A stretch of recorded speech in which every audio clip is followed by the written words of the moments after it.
This is Jamarl Thomas, and welcome to the Progressive Soapbox. So, let's hop across the pond again, but this time we're going to bypass Britain and go to a place that I have a little bit of a soft spot for, Greece.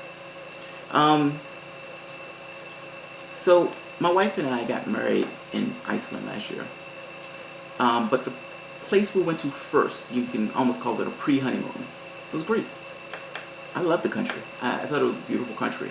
The landscape, the people, the food, absolutely gorgeous. Which makes these type of stories a little bit harder. When I feel like I've gone and traveled somewhere, particularly when you meet specific people there, shake their hand, look them in the eye, you get a feel for their culture, even though you can't necessarily fully understand it. It saddens you a little bit when you see stories talking about the difficulty that those people that you met are going to go through. This is The Guardian. Grexit. Greece once again on the brink as debt crisis threatens break with the EU. So, a while ago, Greece, essentially, they were in debt. They were insolvent. A massive bailout from the European Union essentially was supposed to build as a quote-unquote rescue packet.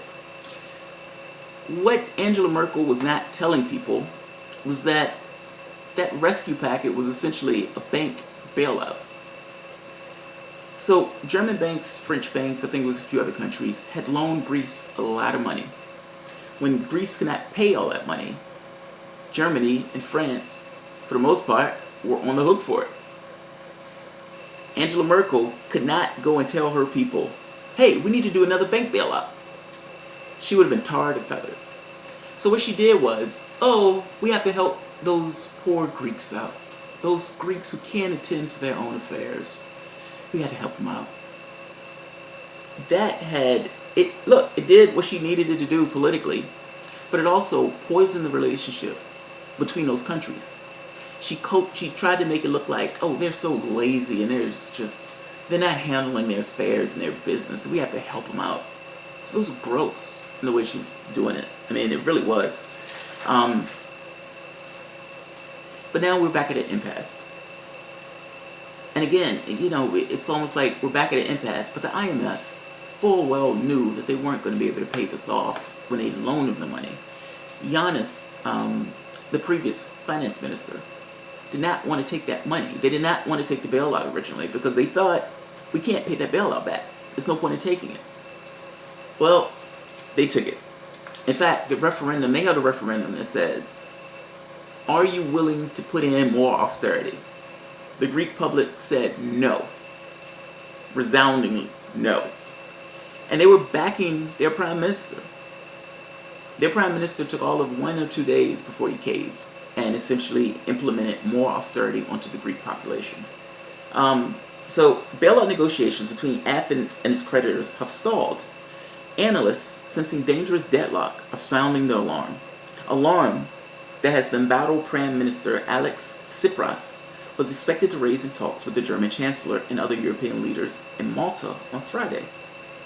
The impasse has turned into a standoff as creditors demand additional austerity once the current bailout expires, without further reductions of pensions, already cut 12 times since the crisis, and the tax-free threshold of personal incomes. The International Monetary Fund argues the debt-stricken country will never be able to achieve its agreed fiscal goal of a primary surplus of 3.5% GDP for 2018.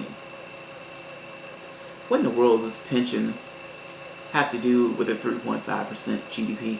I know they're making a case that says, look, we need you to cut costs. But up to this point, the cutting of costs, or as they call it, austerity, have contracted economies. It hasn't made those economies better. In times of crisis, people tend to spend money because they're trying to gin up the economy. It's like the government is the last resort that can put an infusion of cash to get the economy back up and running. But they're doing the opposite. In their case, they're saying, hey, we need you to cut pensions. We need you to put more people in tax, even if they can't necessarily afford it. Yeah, we need you to just browning them in. It's sad. I mean, it really is.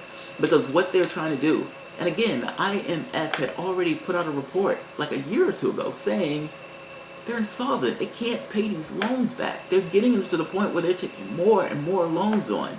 They're not going to hit that 3.5% GDP as their economy continues to shrink. What you guys are doing is not working. It's not working.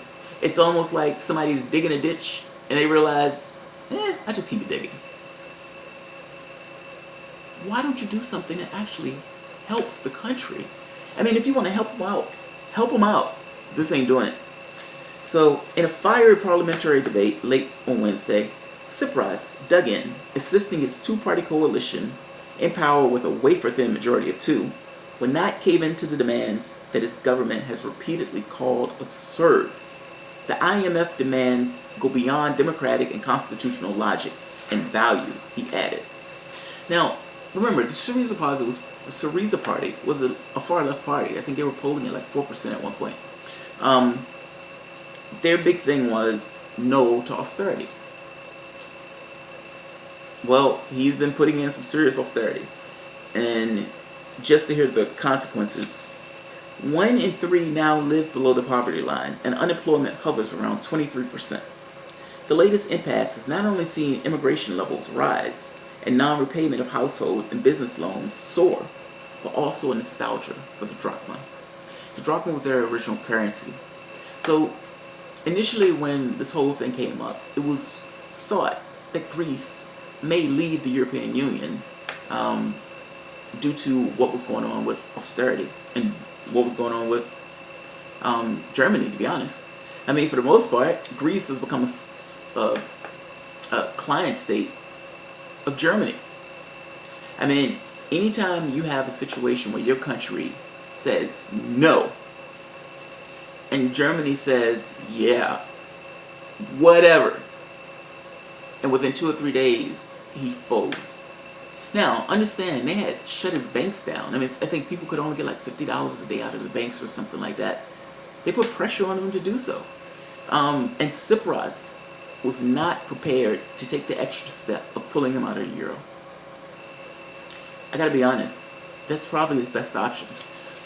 What the IMF is doing, it's not working. In fact, it's working at cross purposes with what they say their actual aim is. If your aim is to get them out of debt, if your aim is to get them on a footing where they can actually function like a regular country, this isn't working. It's almost like evidence doesn't matter. It's amazing. So, last week, the IMF delivered its gloomiest assessment yet of Greece's debt burden, arguing that it was not only unsustainable, but eventually likely to become explosive. But if you know that, if you're aware of that, why are you continuing with the same policies you guys have continued with for the past few years? I don't get it. You know, in some cases, there's been this argument that cutting some of the debt for Greece would create a moral hazard. And because you have many states like France, Portugal, and Greece, Italy for that matter, that are in massive amounts of debt, virtually, as compared to their GDP, that it would create a bad precedent, and that those countries would also want some level of relief if you give Greece relief. That may or may not be true. Germany is not the country to make that argument, though. I mean, if you remember, after World War II, Germany had incurred huge amounts of debt, particularly since they started a war that ended up killing 50 million people. The United States cut their debt down in half. They cut it in half because they needed to be a bulwark against the Soviet Union. But they still cut it in half. It's a little weird to turn around and say, yeah, that's not on the table. That's not on the table. What is on the table? What is your goal? Is your goal to see this country fall apart? Is your goal to see a right-wing party come into Greece? Because look, a right-wing party is going to be far worse to get along with than Syriza. What's your goal? If your stated goal is to keep Greece in the euro, if your stated goal is to keep those other countries in the euro, You need to find another plan, because this plan is not working. Yeah, I'll leave it at that. Alright guys, have a good one. Thanks.